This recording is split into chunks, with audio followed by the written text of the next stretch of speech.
안녕하세요. 백두산 금융연구소의 백두산입니다. 8월 4일 화요일 아침 9시 39분입니다. 40분이네요. 어제 미국은 또 올라서 마감했죠. 올라서 마감해서 나스닥이 일단 돌파 안착했다고 보긴 봐야 될 것 같습니다. 돌파 안착한 거고 신고가를 쓰긴 쓴 거죠. 나스닥이 또. 왜 올랐나 생각해보면 뻔하죠. 어떤 투기적인 심리와 욕심과 버블과 이런 것들, 거기에 더해서 아마 부양책에 대한 기대감 이런 것들이 되지 않을까 싶어요. 어떤 기대감들이 시장을 끌어올리는 거죠. 말씀드렸다시피 기대감이 없어지고 이게 현실로 다가와야지, 재료가 노출되어야지 꺾일 가능성도 있는데, 어쨌든 자꾸 기대감 이런 걸로 해서 주식을 올려먹는 것 같습니다. 참고로 그런 기대감과 관련해서 말씀드리자면, 부양책 통과되는 게 좋을까요? 안 통과되는 게 좋을까요? 당연히 좋다는 얘기는 이제 주식시장에 뭐가 좋느냐. 솔직히 이제 그 결론은 그거예요. 여기서 어떻게 결론이 나든 간에 그렇게 큰 상관은 없는데, 오히려 그 부양책에서 서프라이즈하게 너무나 많은 액수의 부양책이 갑자기 빵 통과가 돼서 어마어마한 재정 부양책이 또다시 통과가 된다라고 한다면 오히려 전 시장에 더 악재일 것 같습니다. 어떤 기대감 때문에 오르는 거죠. 기대감 때문에 오르는 건데 기대가 서프라이즈가 나와버리면은 그죠. 갭상승 이후에 또 죽을 명분이 생길 수도 있는 거고, 어쨌든 재료가 노출되는 거는 별로 안 좋은 겁니다. 그래서 이런 자꾸 이렇게 많이 올라와 있는 자리에서 호재가 터진다고 그게 결국 좋은 게 아니다. 오히려 이런 자리에서 호재가 나오는 게 더 안 좋을 수가 있어요. 차라리 악재가 나와서 돌발 악재가 나와서 시장이 푹 빠지면은 차라리 이거는 시장이 조정받고 또 올라간다 이렇게 볼 수도 있는데, 오히려 호재가 나오잖아요. 그러면 어떻게 되겠어요? 앞으로 괜한 갭상승하고 상승하면서 힘을 더 빼는 겁니다. 시장이 오히려 안 좋을 수 있다. 지금 뜬금없는 얘기일 수도 있지만, 만약에 코로나 치료제나 백신이 나왔다, 완벽한 백신이나 치료제가 나와서 이제 전염병 이슈가 완전 끝났어요. 그럼 시장이 어떻게 될까요? 여기서 끝나는 거예요. 그것도 너무나 엄청난 호재가 나와버렸기 때문에 그것도 시장을 한 방에 죽여버릴 수 있는 그런 재료가 될 겁니다. 그 산불 끌 때 불로 끄는 방법들도 있죠, 여러분들. 약간 그런 거를 생각하시면 될 것 같아요. 지금 자리에서 나오는 호재는 오히려 호재가 아니다. 껍데기는 호재인데 이게 오히려 시장을 죽이는 재료가 될 수도 있다라는 것을 어쨌든 생각해 보셔야 될 것 같고, 기술적인 얘기 같은 걸 간단하게 하자면은, 나스닥 같은 경우 보시면 또 위에 세 번째 선을 타면서 올라가고 있는데, 말씀드렸다시피 이 세 번째 선은 굉장히 부담스러운 선이라 이것 따라 오르면은 변동성 지수가 상승할 수밖에 없고, 결과적으로 시장의 피로감을 누적시킬 뿐이다. 문제는 이제 어떻게 죽을지, 분명히 죽긴 죽는데 어떻게 죽을지, 여기서 애플처럼 난리부르스를 추다가 죽을지, 아니면은 여기에서 그냥 제풀에 젖혀서 제풀에 지쳐가지고 그냥 슬슬슬슬 촛불 꺼지듯이 그렇게 꺼질지, 그건 알 수가 없는 겁니다. 그건 제 능력으로는 예상이 안 되는 거죠. 어쨌든 저는 최선이라고 생각되는 자리에서 뭔가 결정을 하고 기다릴 뿐이죠. 아무튼 이런 상황이고, 그래서 일단 넘어갔다고 봐야 되겠죠. 그 나스닥이고 S&P고 다 넘어가서 안착한 거예요. 추가적인 상승 가능성은 열어는 놔야 되겠죠.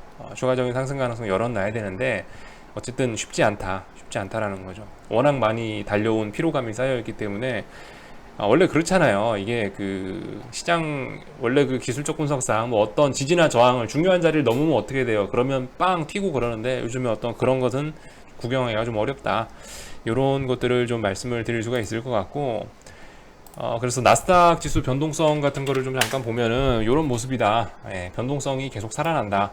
말씀드렸다시피 그 세 번째 추세선을 따라서 지수가 오르게 되면은 변동성 지수가 죽지 않고 계속 상승하면서 화를 돋굴 뿐이다. 단지 문제는 언제 어디까지 오르다 자빠질지가 모르기 때문에 이제 이런 부분이 좀 깝깝해서 그렇지,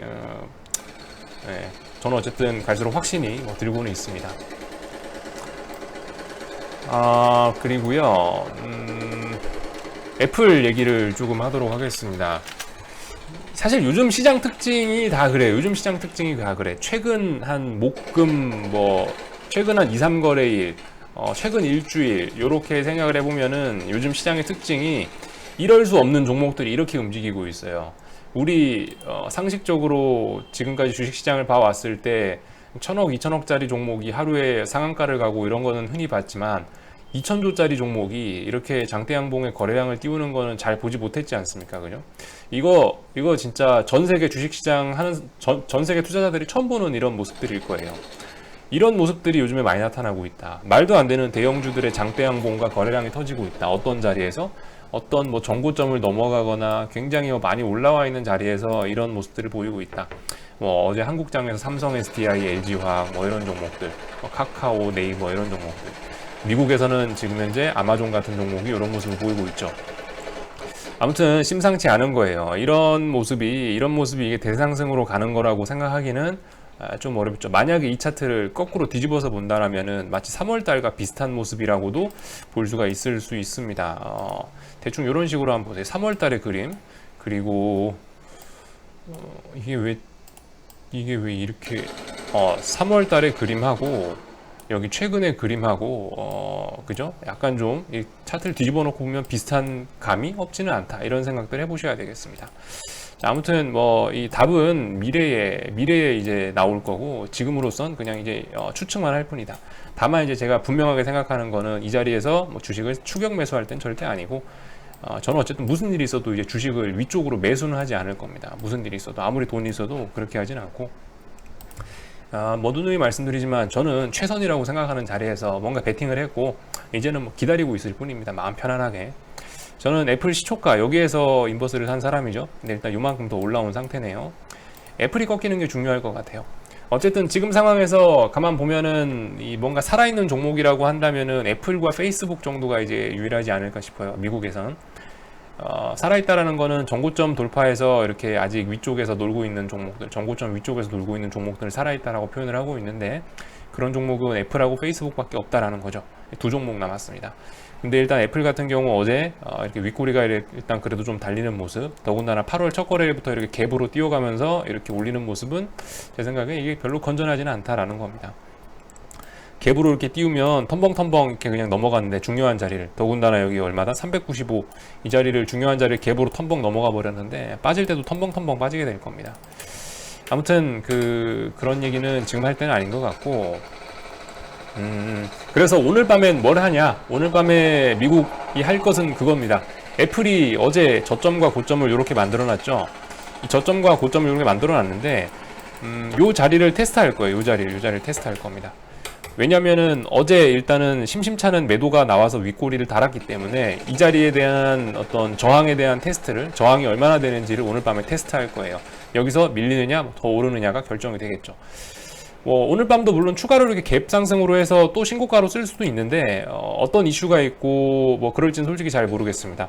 일단 어제 고점에서 밀렸기 때문에 또다시 여길 갭 상승으로 넘어간다라고 하려면은, 그러니까 여기 윗꼬리 달린 걸 무시하려면 어떤 그 재료가 필요할 것 같습니다. 근데 어떤 재료가 있을지는 저도 잘 모르겠어요.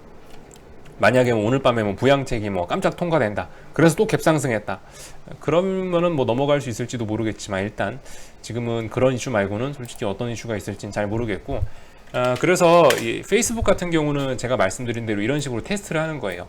애플 같은 경우는 굉장히 강했기 때문에 이렇게 만들어 놓고 또 갭상승해서 어제 하루 더 상승한 꼴이잖아요. 근데 이제 그 페이스북 같은 경우는 좀 종목에 힘이 약했기 때문에 어제 갭상승하고 나서 이 갭상승한 저항 자리를 다시 한번 오늘 테스트를 한 겁니다. 그 테스트 결과는 별로 좋지는 못했죠. 왜냐? 일단 하락 마감에다가 뭐 이렇게 좀 음봉이기 때문에 별로, 일단 매도의 힘이 강했다라는 결론이죠. 이게 매수 세력과 매도 세력이 싸웠는데 결과적으로 매수 세력이 일단 진 모습이기 때문에 일단은 뭐 좀 약하긴 약하구나, 이 정도를 살펴볼 수가 있을 것 같습니다. 뭐 이런 모습이고, 달러 이렇게 보시면 살짝 일단 반등이 올라오고 있고, 이게 추세적으로 연결될지는 좀 살펴봐야 된다, 이 정도 말씀 드릴 수가 있을 것 같고요. 한국장 넘어가 보자면은, 한국장은 말씀드렸다시피 뭐 304에서 그 선물 304에서 296 요 자리 뭐 박스권 요렇게 놀고 있습니다.